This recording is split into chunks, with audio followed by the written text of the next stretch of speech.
Now, let me just tell you briefly how this came about. I was a writer, as I said, at the New York Times and working on books. I was working on a book about the psychology of money, which I remain transfixed by. It strikes me that money is one of those very few forces that we approach with a huge amount of emotion.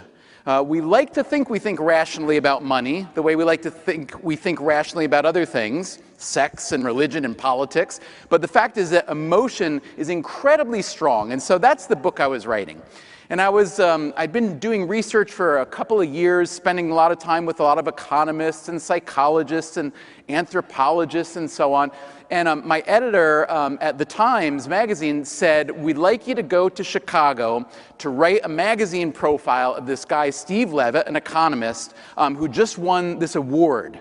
The award was called the John Bates Clark Medal, and it's kind of often a precursor to the Nobel in economics. So I knew a little bit about Levitt's work, but not that much. And here's just to show how not smart I am. I immediately said no to the assignment. And I said no because I was working on this book, and I just didn't want to get distracted. So my editor called about a month later. He said, we'd really like you to go. You sure you don't want to go? And again, stupidly, I said no. And then finally, I was going to be in Chicago for another reason, another research trip. And I thought, you know, what the heck? I will look up all of Levitt's papers and read them and see, you know, if he's worth talking to. And the thing is, I didn't really want to write, you never want to write about someone who's won an award recently.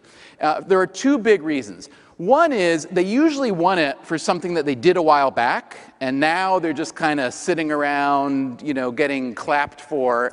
And the other reason is that people who win big awards tend to get all awardy and cease to be as interesting or as hardworking. So, but then I read Levitt's papers, and my eyes were just opened. He, you know, even though he's an economist by trade, the subjects that he had been writing about, while based on data, had nothing to do with what most of us think about as economics. Things like, does the first name that you give your child have any influence on the child's outcome? Do sumo wrestlers collude in a kind of quid pro quo tournament in order to help each other out if they've gotten the requisite number of points to go to the next level?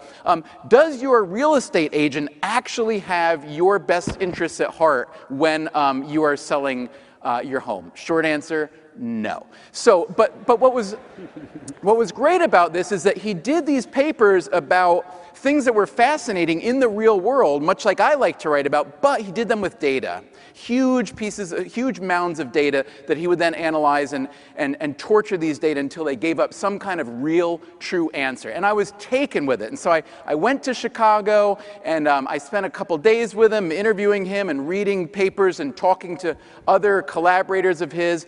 And as I began to write this article, I remember I called my wife from Chicago, and I said, I don't know if anybody's going to care about this article, but it's such a great thing to write because it's about ideas, about fascinating ideas. And I worked, you know, it takes a couple months to write an article like that, so I put off my book. And I thought, you know, it may not be a wise decision. This article ends up being long. It's 8 pages, comes out in the middle of summer, in the middle of August, which is not when people, you know, people go to the beach. They don't want to read some 8-page article about a research economist. And I was pretty sure that this article would be a total dud.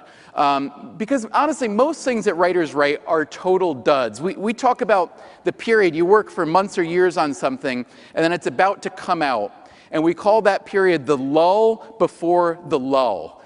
Like, nothing happens, okay?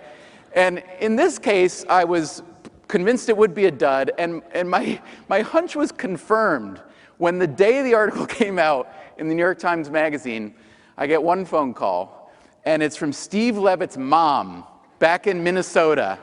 And she said, I just wanted to thank you for treating my boy fair in the pages of the New York Times. And I thought, oh God, this was the biggest waste of time of anything I've done in my entire life.